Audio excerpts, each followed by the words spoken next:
certainly if he goes to Michigan. I don't know where he's going to go, but I know Michigan is certainly high on his list.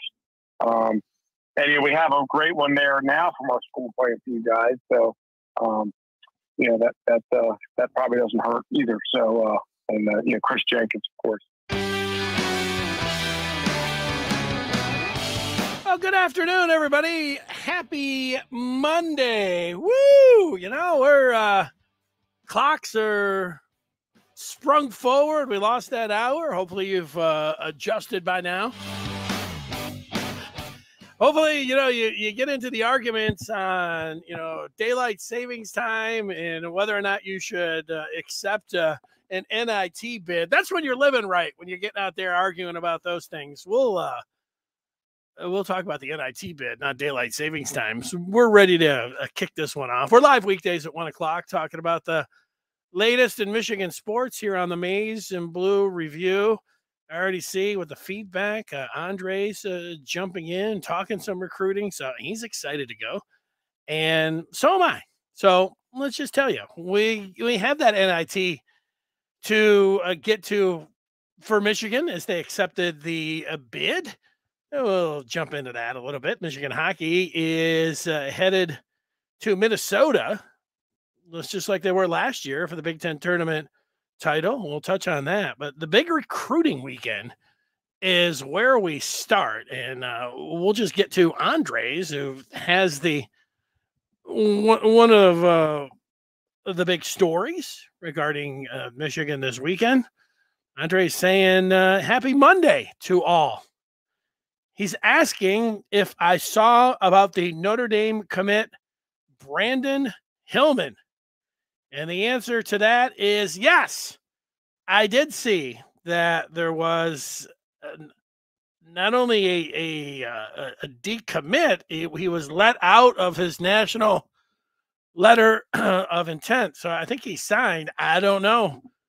Why he's being let out of it or whatever else. But I do know that there are a lot of teams, including Michigan, that are interested in the safety Hillman. So he could be somebody that could be added to this Michigan football team. So we'll have to see on that. It brings me to an overall point, Andres, with Michigan. It's something, as we sit here and talk about a lot.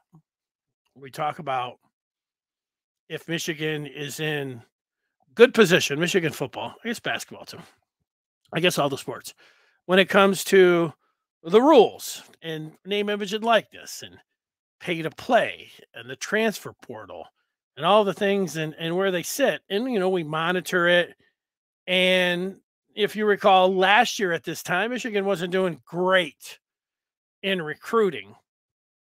And I predicted that they would finish on the outside looking in of the top 25. They did a little bit better than that, but they didn't do great, especially considering how they did on the field. And I said, I'm going to give them I wasn't giving them a break. I was going to give them a year to see how they, how they were working this. There's no foolproof plan. There's a lot of people like, look at all the teams that paid.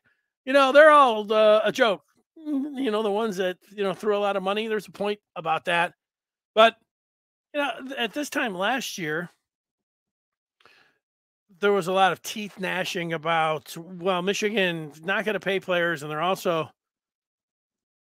they can't get anybody really in the transfer portal, even though they did. I mean, they got Olatimi, which was a great find in the transfer portal. And they've been able to select some, but nothing like, going in there and just grabbing player after player until this year. They were able to go out there and get the Magnificent Seven, which was a huge deal. And nobody saw that one coming. I didn't see that one coming. Maybe there were some people that saw it coming. I didn't see that one coming. And that's something that you look at and said, okay, that's a pretty big deal for Michigan. Andres mentioning Brandon Hillman. And the thing about it, like this guy, maybe he's an outstanding player, whatever, welcome addition, you bring in some talent, hard hitter. Harbaugh likes him, that kind of stuff. But when you start looking at the scholarship situation for Michigan, you're like, wait a second, something has to give here. Well, where's this scholarship coming from? Michigan's got so many scholarships out there. At some point, you're wondering, Well, what's going on? And I think you have to wonder what's going on. And if Michigan has got something, I don't know if it's up their sleeves, but I remember, I don't know if it was last summer. I think it was the summer before that it was Texas Tech. They were talking about name, image, and likeness. And Texas Tech revealed that they were going to pay all of their players a certain amount of money. I don't remember what it was, $15,000, I think. I could be way off on that, but it was something like that. $15,000 they were going to give all of their players. And then the note on that was, additionally, they were going to pay 10 walk-ons the $15,000 annually. And I thought, wait a second, now that's a pretty slick move. So you have your 85 scholarship players, and then they're going beyond that, and they're going to give 10,000 to walk-ons. And I thought, what if this is Texas Tech? What if you supersize that in your Michigan, and you were like, we're giving the scholarship players X amount of money, I don't know, $20,000. We're also giving a select 10, 15 walk-ons an extra 15, 20,000. And then when they're sophomores, we're giving them 25 and 30. And then when they're juniors, we're giving them 45 and 50. And then when they're seniors, we're giving them $75,000, something like that. All enormous amounts of money. I'll grant you that, but it's not pay for play. It does fit in a little bit to this Michigan profile that they talked about. If you stay, you will be rewarded, in this tier system, they would. And whether you call it a loophole or you just call it, I don't know, smart business, you can have your 85 scholarship players, but can you pay additional players scholarship, well, not scholarship money, just flat out pay them, so they can help pay for school? Maybe you could pay for their food, their training table, and anything else that you get, through, the Nike and anything else. Who knows what kind of sweet deal? Maybe these guys, maybe they're getting paid, and they're able to get a scholarship, but not the traditional scholarship. Maybe that's something Michigan's doing. Now, I'm not for sure, and maybe Michigan doesn't want to be like, wait, they don't want everybody to know this. But when you look at the amount of players that they're bringing in, the players that are coming in and the players that are going out, a lot of players coming in, there's not a lot of players going out. And you think, well, at some point there's going to be a mass exodus. And, you look, I was looking at it this morning at the roster. I could easily see 10, 15 players hitting the transfer portal after spring, but maybe not. Maybe this is just something Michigan is doing, and this is one of their ways to, meet the teams that are, waving the cash before guys come in. Something to think about. And it reminded me when I saw Andres, talking about Hillman, because Michigan really doesn't have the room to bring in Hillman. And yet it just seems like they can bring in anybody. They don't seem like they're all that worried about the scholarship limits. So maybe he gets a scholarship. Maybe he just gets NIL money. And maybe it's the same thing. I don't know how they treat it and what they're doing, but just something to monitor, something to keep an eye on if you're a Michigan fan. If you're a Michigan fan and you want to know, this was a interesting weekend for recruiting. Guys coming in left and right, different guys, all this. If you want to know how that was all shaken out as it was going on, well, if you are a member of the Maize and Blue Review, you know that all the stuff that was happening in real time, and you know what's going to happen next week and the following week, and all about not only football recruiting but basketball recruiting, and you're up to speed on all that. And right now, there's a great deal going on at Rivals where you buy 1 month and you get 4. Count them, 4 free months, and you can get full access today. Use the promo code UMSpring23. That's UMSpring23. I know about Brady Prieskorn.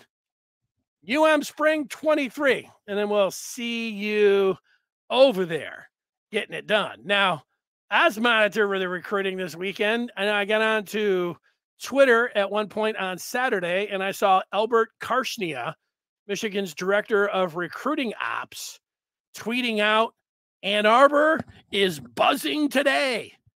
He put a go blue. He's got the block M. He's got the Michigan emoji with the, I don't know, it looks like a lightning, but Michigan has adopted it as a block M.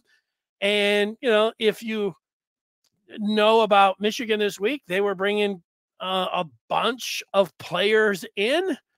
And here's the recruiting director of operations talking about Ann Arbor is buzzing. So that got everybody all fired up. And some of the players, and I could go through 36 players or so that were in here. And I've just selected a few. One is Shannon Goodwin, who is a wide receiver out of the 24 class. He's a 3-star wide receiver, 6'1", 175 out of Providence Day in Charlotte, North Carolina. Now, if you've been paying attention to Michigan and recruiting, when you heard Providence Day in Charlotte, North Carolina, that probably piqued your interest. They say, hey, isn't that the same school as Jaden Davis, the quarterback, the 5-star quarterback that Michigan is after? And you would be exactly right. Credit yourself there. Jaden Davis's Providence Day, Charlotte, North Carolina teammate Shannon Goodwin was in this weekend. That can't hurt Michigan. You know, they're also Ship is another wide receiver. They got a hell of a team down there. I got to tell you that. But they got 2 wide receivers, and both of them are interested in Michigan, and the quarterback is interested in Michigan. And then they've got another couple players on there that are, you know, they got some 4 and another 5-star that I'm sure Michigan would love to have. You know, if you're thinking about, you would love to have a pipeline to Charlotte, North Carolina, and Providence Day specifically over the next 2 years, I could say, I think that's what Michigan would like. That's what they're hoping for. That's what they're looking for, and all of that. So having Goodwin in this weekend was something that's good. And you feel good about that if you're a Michigan fan and you see the school in Providence Day, and you know about Charlotte, North Carolina, and you know about Jaden Davis and how Michigan later on this month, they're going to have Davis in. So you get Davis in, you get Goodwin in, you get Ship in. I mean, like you're thinking, can this all really happen? I'm thinking about it. Michigan's thinking about it. Now you're thinking about it as well. And as far as those quarterbacks go right now for this upcoming year, it has remained the same. Michigan is still, excuse me, all in on Jaden Davis. I mean, they are all in. It seems like that is the only guy right now. All of their eggs are in the Davis basket. There is a top quarterback out there that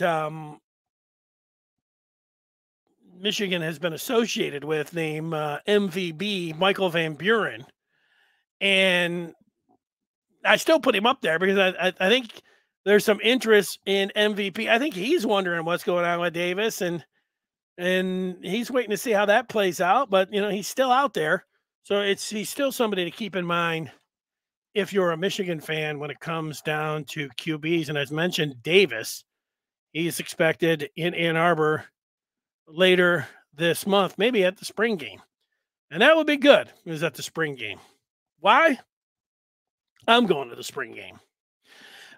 Speaking of QBs, this guy is from Belleville, Michigan. He is the number 2 player in the country in 25 and the number 1 quarterback. His name is Bryce Underwood. He was in Ann Arbor this weekend. Underwood it looks like a prodigy. I saw him as a freshman. Look like a senior in college. Look like you could have put him as a freshman in college in an NFL uniform and had him throwing in an NFL practice, and then people would be like, who's the big fella over there at quarterback zipping the ball all around? Oh, that kid's a freshman in high school. Bryce Underwood. This guy is a monster. And he was in Ann Arbor over the weekend. Obviously, everybody in the world is going to want Underwood. He is right in Michigan's own backyard. Your eyes and my eyes are all over Underwood here. We'll see, if Michigan's going to go all in on Davis, then they're going to go all in on Underwood. We don't know how all these things are working. A couple weeks ago, we talked about another quarterback, Cutter Boley. He's somebody to keep in mind for the 25 class. And then somebody that was in also this weekend, he's out of Ohio, a 4-star signal caller named Ryan Montgomery. So you keep tabs on all of these guys and, to see how it shakes out. AM asking, it's sounding like Michigan is doing well with the 25 quarterback recruits. How do you feel about Michigan getting a bridge type transfer quarterback if Michigan doesn't get Davis or MVB? Well, I would feel like that would be the route that they would go. And I think the transfer portal, you just look at the transfer portal from this last year, we could probably sit here and name 10, at least 10 big-time quarterbacks, big-time programs that, brought players in. It is something that is used. Michigan has gone after transfers, as you know, in the Harbaugh era before at the quarterback position, and now you can get them like that. I think that is something definitely that they would be looking at if things don't go well with Jaden Davis. I almost don't like saying that, but let's be honest. Just saying it is not going to affect anything in, you just might think it is. Now, Underwood wasn't here this weekend. He is the number 2 player, as mentioned, in the class of 25. And just look at the measurables here. 6'3", over 200 pounds, pro-style quarterback. And as mentioned, you only have to search out and watch the videos here to see a guy who looks like an NFL quarterback right now. Stature, he just looks like it when you say, I don't know about, maybe you say, no, he looks kind of young. All right, maybe in the face. Put a helmet on him. He's every bit as 6'3". The 200 pounds, 205 that he's listed at, most of that weight is in his legs. And he's got the Andrew Luck type bot frame, where you're sitting there and watching him throw the football. Great arm as well. Or 6'3". I mean, this is a prototypical quarterback that you want. He was in Ann Arbor over the weekend. That is going to be somebody in the recruitment that you are going to watch forever. This guy was in here this week as well. So you put his name down and you remember it, and you like the measurables here too. 6'3", 200 pounds, Findlay, Ohio. Ryan Montgomery, 89th nationally, so a top 100 4-star quarterback, and that's why we have him listed. He was in, and obviously Michigan likes him, and he was checking it out as well. And in those the 25, we talked about the quarterback out of Kentucky in Cutter Boley, who's 6'5", 200. There you go. That's some of the stuff I was thinking about over the weekend with recruiting, but not just that. This guy, Brian Robinson, is a name. If you don't know it, I think you should footnote it, and I think you should say the name a few times. It's an easy one to remember. Brian Robinson, Brian Robinson, Brian Robinson. Well, he is a 4-star linebacker out of Youngstown. That immediately makes you think, I want him. Youngstown, Ohio, edge rusher, has all the measurables there you want. 4-star, has the ranking. Every time I look up, this guy's in Ann Arbor. He's spending more time in Ann Arbor than he is in Youngstown. That makes me think that he really likes Michigan and that Michigan really likes him. So I continue to every time. I mean, look, I just sit back and watch this stuff like you. And every time I notice that this guy, Robinson, the linebacker out of Youngstown, Ohio, is in Ann Arbor. So that's something to monitor for sure. Remember the name if you didn't by now. That's where I'm sitting with recruiting. We could sit here for the next hour or so and go over the different players and all the guys that were coming in. That's what the Maize and Blue review is for. You can go on there and check that, and you can entertain yourself, all day with what happened this weekend. I threw some highlights for you there, and I will do that throughout the week as well. So that's where I'm sitting. Let's move it over and go to basketball. I know you might not want to do it, but the news is that Michigan has accepted an NIT bid to play Toledo tomorrow night in a 7:00 tip at the Chrysler Center. The views on Michigan playing in the NIT, it is a rough one. It is a no-win situation. There are plenty of Michigan fans who would rather Michigan just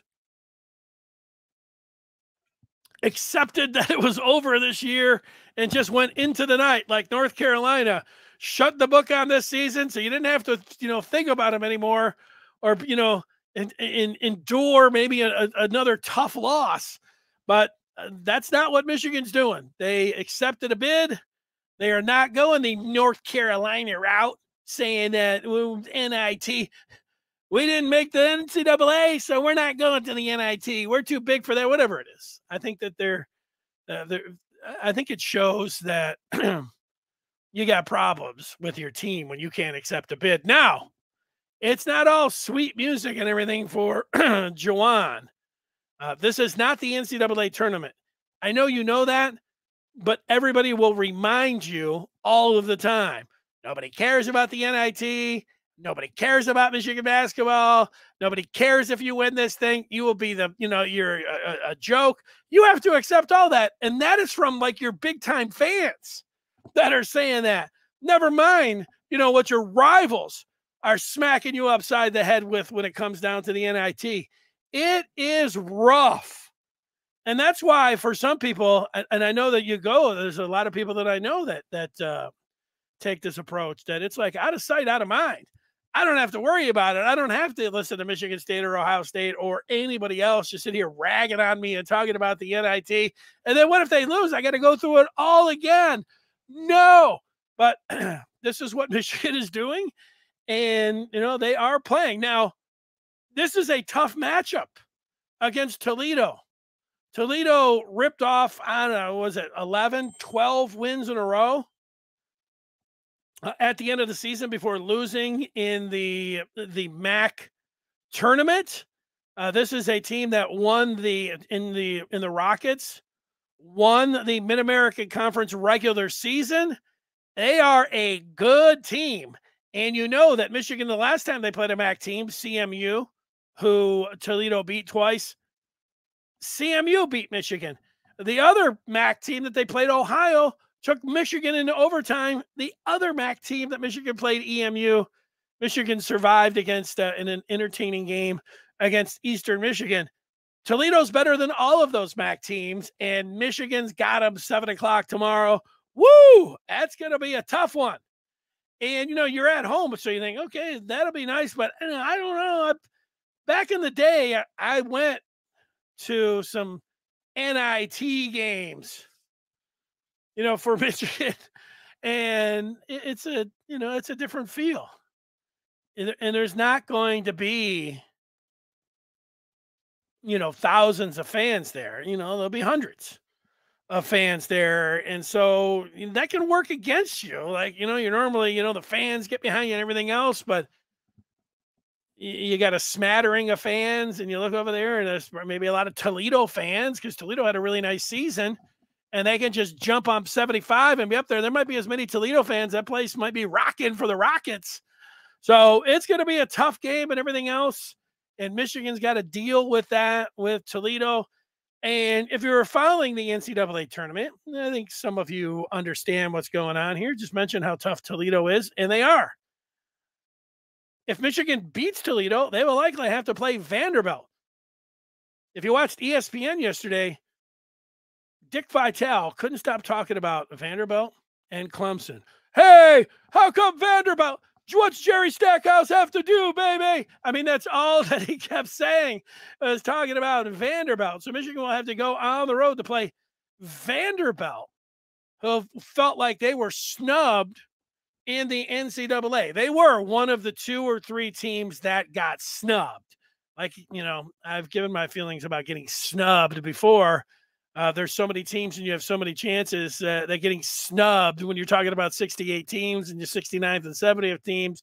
All right, you got snubbed, but you had plenty of opportunities to do things. But Vandy definitely felt like they were snubbed. Another team, if it wasn't Vandy that felt like they were snubbed, was Clemson. And if Michigan, if it just holds up, just how I see it with the seeding, Clemson, the 1 seed, Vandy, the 2 seed, Michigan, the 3 seed, you got Michigan, Toledo, tough game. You got Michigan going to Vandy, tough game. Then you would have Michigan going to, if it held up, Clemson, who felt like they got snubbed. That is it's the NIT. Those are 3 tough games. And I know that, people are bad mouthing Michigan, NIT, and nobody's interested in all of that. It happens when you don't make the NCAA tournament. That's part of it. You just have to accept that. I look at it like beggars can't be choosers, that kind of thing. And if they can win a few ball games, it'll be good for them.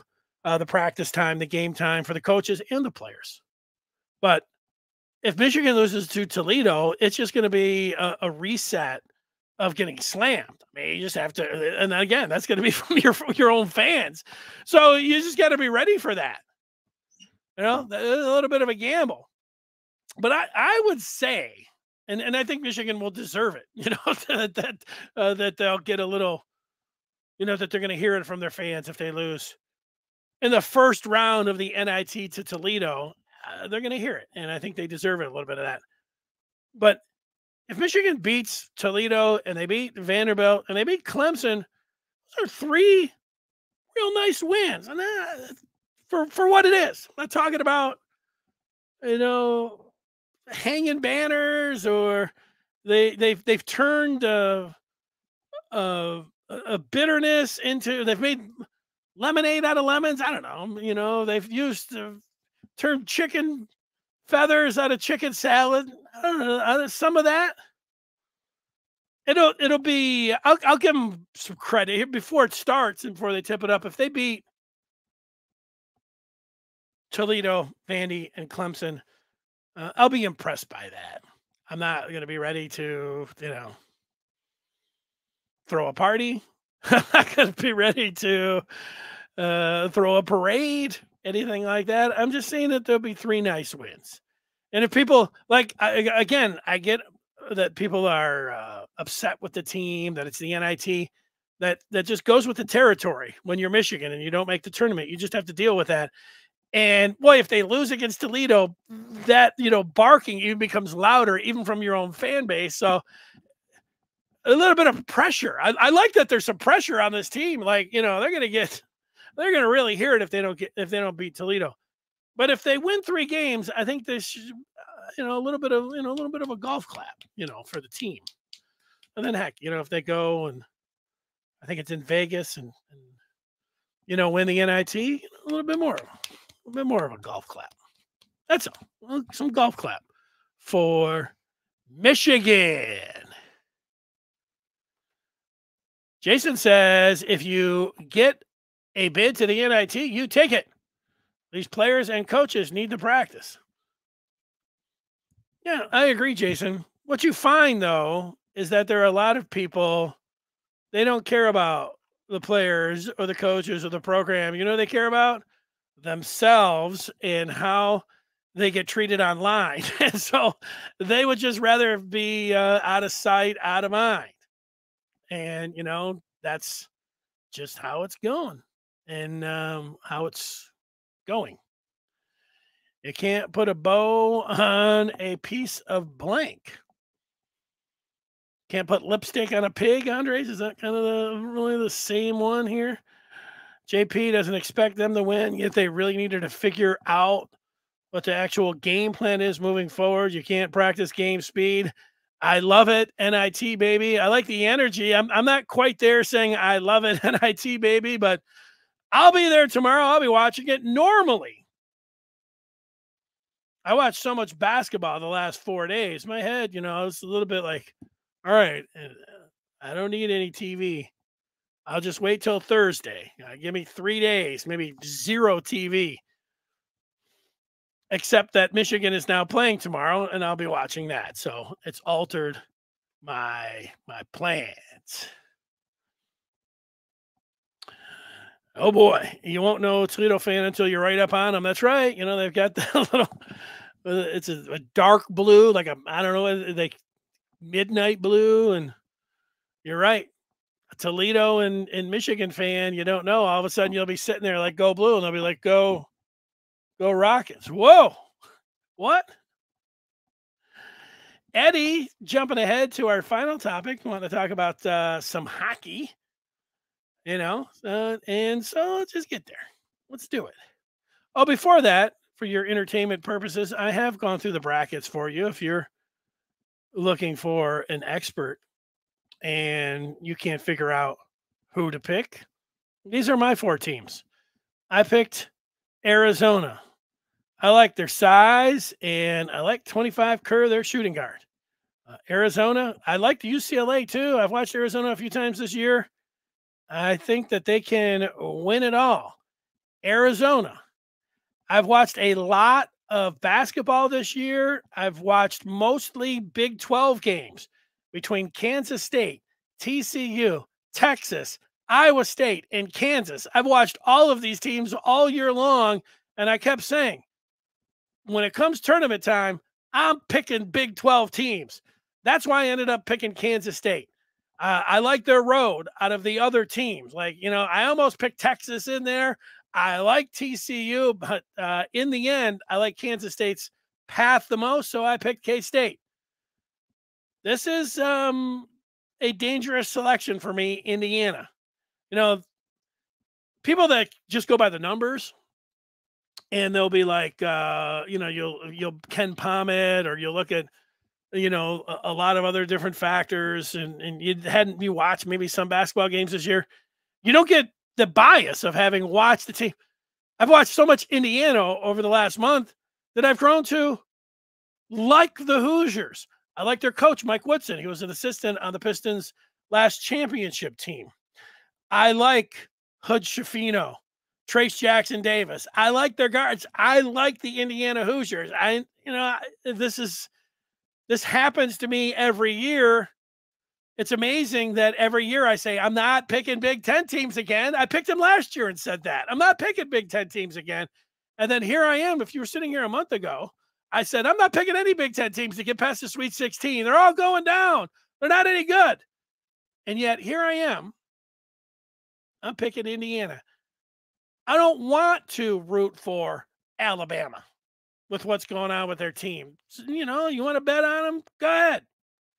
They're a great team. I saw what happened with Houston, with Sasser. What are they? They got run off the floor.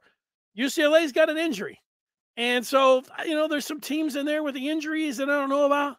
That's why I picked Indiana. And in Kansas, they got the look of a championship team to me. That's why I made my picks, and I have Arizona over Kansas. Do with that what you will. And, I'll mock myself when it doesn't come through. So that's fine. Meanwhile, Michigan, I was in this game. I have to admit that I tuned into the game like a minute late, and Michigan was already up. And I was like, whoa, that was good. And then they scored again. And then the Buckeyes came back, but then they went to some video review, and they waved off a Buckeye goal. And then Michigan scored again, and it was over. I mean, it's 2-0, which is the most dangerous score in hockey. You the team that makes it 2-1 has the momentum and they're looking really good. But if you score and get the other one 3-0, it was over at that point. Michigan, of course, hangs on and they win it 7-3. And they're on to Minnesota to play for the Big Ten tournament title for the second consecutive year. The last, I saw Michigan take on Minnesota in the regular season about 3 years ago at this time. It's the last road venue that I've been to for a live game, which is incredible now that it's 3 years going to the Mariucci Arena there to watch Michigan for the weekend to take on Minnesota. It's a nice building. It's an easy flight. Minneapolis is nice, kind of like the weather outside here. That'll be an extraordinarily entertaining game. And then it's on for the Frozen Four, which all of those games, they're as good as the NCAA tournament. So I'm looking forward to all of that. Yeah, Indiana's going to be a disappointment. Sure, they can be. And if it wasn't for that, more Michigan, the women's team is in action. St. Paddys Day. I don't have the time here yet. Get your corned beef and cabbage. One of the few days all year long you can wear green. Some people don't wear green. And, you know, when you're a real diehard Michigan fan, you say, it's one of the only days of the year you can wear green. When you're a real Michigan fan, it's, I don't even wear it on St. Paddys Day. Okay. And you're pretty, that's diehard Michigan fan. I'll give it to you. I've said this before. I like St. Patrick's Day when it's on a Wednesday. I don't like it when it's on a Thursday, Friday, Saturday, and Sunday. It interferes with the basketball. And yeah, I mean, I can eat corned beef and cabbage, and I can watch basketball, and I can drink a green beer. All of that can happen, but St. Patrick's Day can stand on its own, and those other 4 days, they can stand on their own as well. I'm going to recall a few. Maybe I think about St. Patrick's Day and some of the years gone by. I can remember the St. Patrick's Day from a few years ago when Michigan was playing Houston in the Sweet 16. And I was at B-Dubs with a friend of mine. We went to a Irish bar that was next door. They had a tent and all this, but their TVs were really small. So we went to B-Dubs. And there weren't a lot of people there, but by the time, halftime, the place was packed. But there must have been just all Michigan fans. And if you remember the Michigan-Houston game, it was a terrible game for 59 minutes and 59 seconds.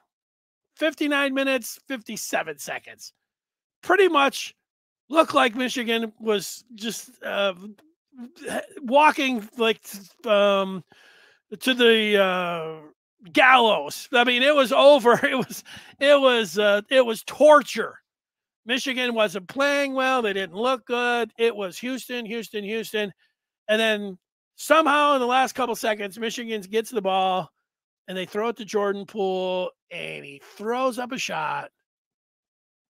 And the rest is history. That place went crazy. You could hear people talking from across the restaurant. Oh, there must have been all Michigan fans in there. Everybody's like, great game. You could hear just the knives and the spoons and everything, even though the place is packed. Everybody's watching the game, like, great game. Well, when Poole hit the shot, it touched off such a celebration in that place. It was wild. I should have done this. I should have gone back and asked for the footage.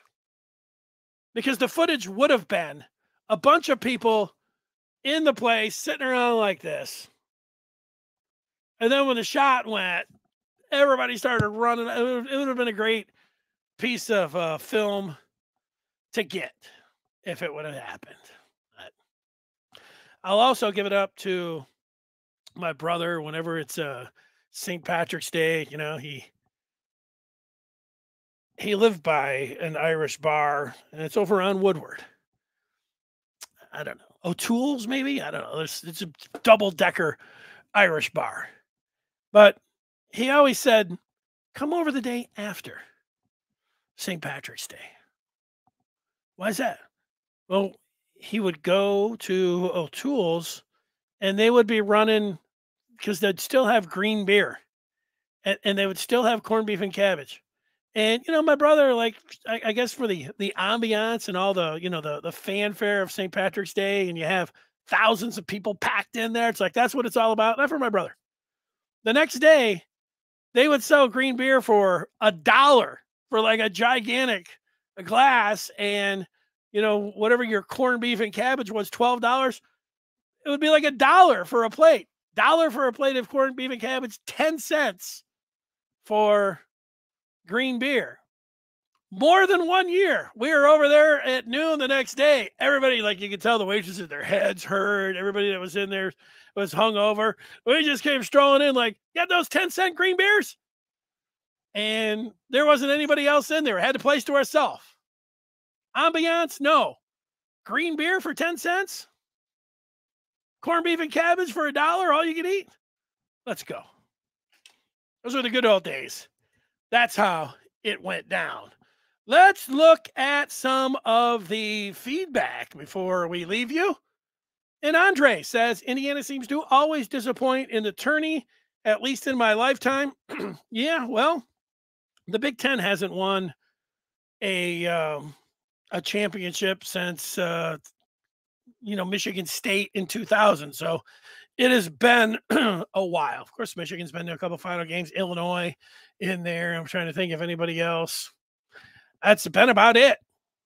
So the Big Ten, it used to be. I can remember because Jim Boeheim at Syracuse retired last week, and I can remember being in high school, having my, some friends over in high school and watching Indiana and Jim Boeheim's Syracuse team. Derek Coleman had a chance to win the game, but he missed the front end of a 1-and-1, which set up Keith Smart with 4 seconds to go, hitting the shot. And then, Bob Knight won again. So they used to win Indiana, but it's been a long time. It used to be. And why I'm picking him, hey, here I am. I'm doing it. It's happening. Eddie talking some hockey and says Michigan beats Minnesota if the game is over at the end of regulation. If it goes to OT, Minnesota wins. I know why you say that, Eddie, because that's the way it's gone the last few years. Michigan's got, they can score and they can skate with Minnesota. The Gophers goaltender is put up some pretty spectacular numbers, but Michigan's got the goaltending too. So when you have two high-flying teams like that, to me, I'll go to specialty teams, and whoever is able to stay out of the box, and whoever is able to win the special teams battle, I'm going to go with that team to win it. And one last one comes in from Andres, who says Michigan has definitely made some shots that make you jump out of the seat in the tournament in the past 10 years. Yeah, you put Trey Burke in that one as well. Trey Burke, that long shot against UCLA in the Sweet 16, that was an unbelievable shot as well. That was to get it into overtime against Kansas. Oh, Kansas. I said UCLA for some reason. Kansas. Yeah, Kansas.